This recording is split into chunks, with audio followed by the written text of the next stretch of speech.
All right, everyone, we are back with my deep freezers. I misspoke the other day.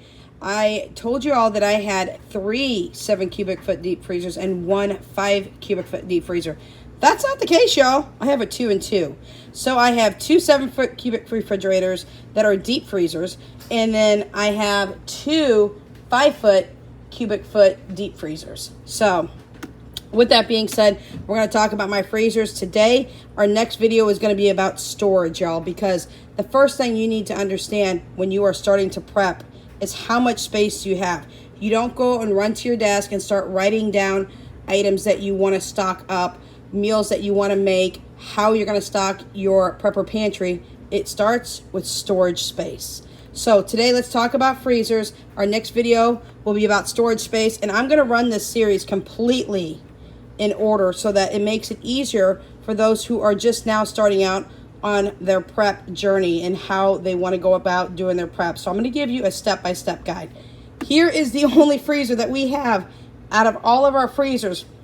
This one looks deceiving, y'all. It looks full, and it is full, but it's not full of meat. In fact, y'all, you ain't going to find anything but a couple of rolls of sausage in here and some pork Boston butt.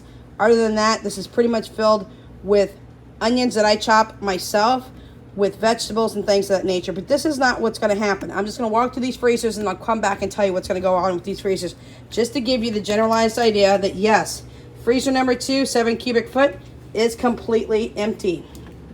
Go to freezer number 3. This is my 5 cubic foot starting out. That's completely empty. Here's another 5 cubic foot. Now I'm going to go ahead and I'm going to get these all washed out before we start doing anything with them. Let's talk about what we're going to do with our freezers this time around. Y'all, 2.5 years worth of food in and out of these freezers. And yes, we do rotate these freezers, okay, y'all? My hopes is to get rid of these type of freezers and go into the stand-up freezers. You're going to compromise a little bit on space when you have a stand-up freezer versus a deep freezer. So your first option is, can you fit a deep freezer into any space in your house, your apartment, your RV, your tiny house? That community has grown quite large as well. It's all about the space. You have to understand your space before you make a decision on how much food you're going to store in your space. So again, that's coming in the next video. Here's what we're going to do, y'all.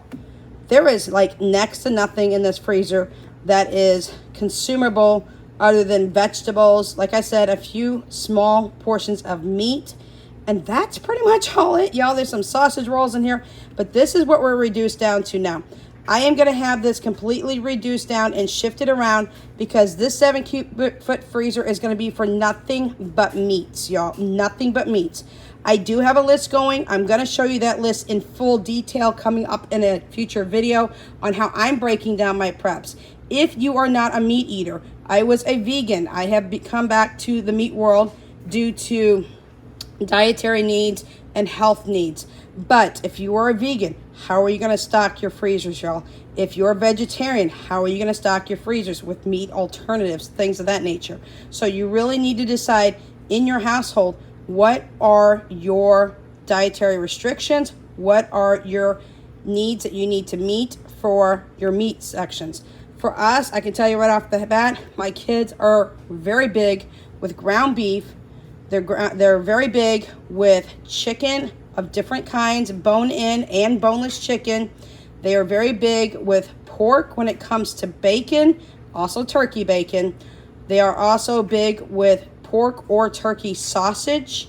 We do get Boston butts as well. Sometimes we get some roast, things of that nature. So I have an entire list that I'll be showing you in an upcoming video. But needless to say, this entire freezer is going to be emptied out here real soon, and I'm going to start shifting everything to its proper order. I will be making laminated charts as well that I will put on these freezers so that I can keep up with what is coming in and going out of these freezers. Almost like an inventory system, basically, is what I'm going to do.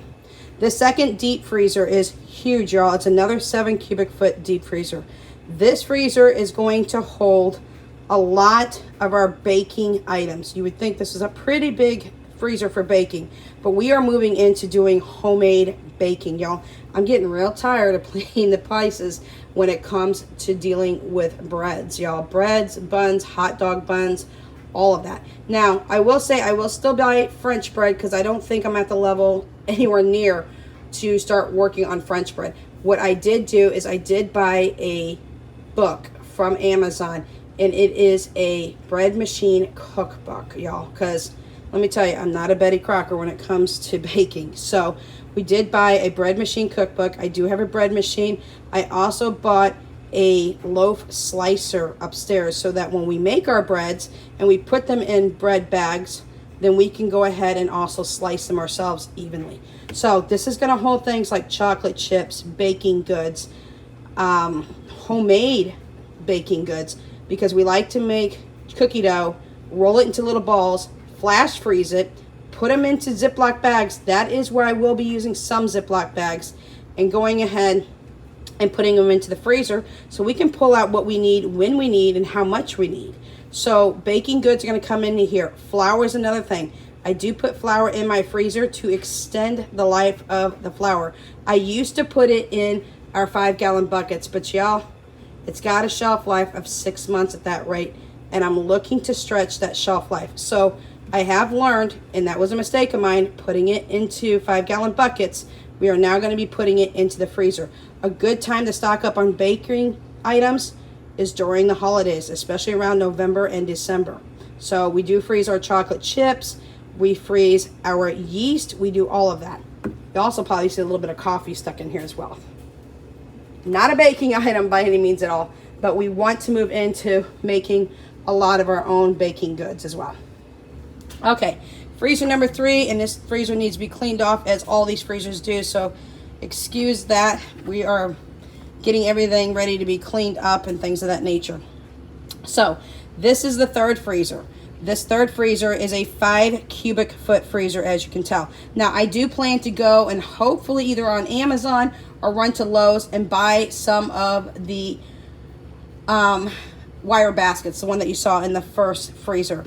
This freezer here also is going to be wiped down and cleaned out in the full bit well before I go ahead and stock this.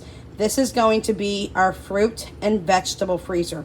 So any frozen fruits, frozen vegetables, things that I chop up and put in here that are fresh that I'd like to save are going to go into this freezer. All right, final freezer, y'all. Final freezer. Now, this final freezer, a little controversial for some people, but y'all, we all do it. It's going to be our convenient foods. Anything that is a quick take and bake, quick to the air fryer or whatnot, will go in here. I designed that this freezer here was going to be the smaller freezer when it came to convenient foods. I don't need a 7 cubic foot freezer for convenient foods. So this is going to be for convenient foods and make ahead meals. If I make anything ahead of time and want to freeze it so I can stay out of the frozen food section at Walmart, then so be it. I don't mind going there for fruits and vegetables, but when it comes to going ahead and making homemade pizzas, homemade lasagnas, homemade meatloaves, if you walk down your frozen food section, anything you see there, you can make it at home, most likely cheaper, freeze it yourself, and take it out later and put it into your oven, your air fryer, your microwave, whatnot.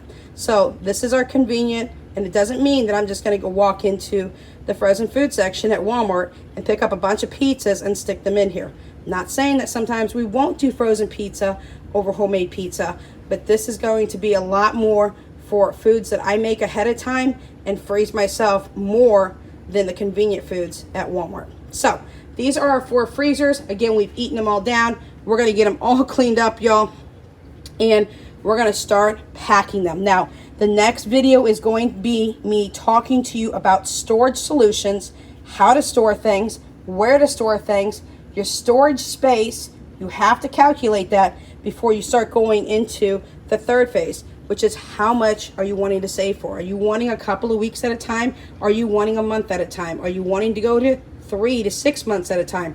That will be the following video after that video. If you have any comments, questions, concerns, suggestions, please make sure that you feel free to always leave that down in the comment section down below.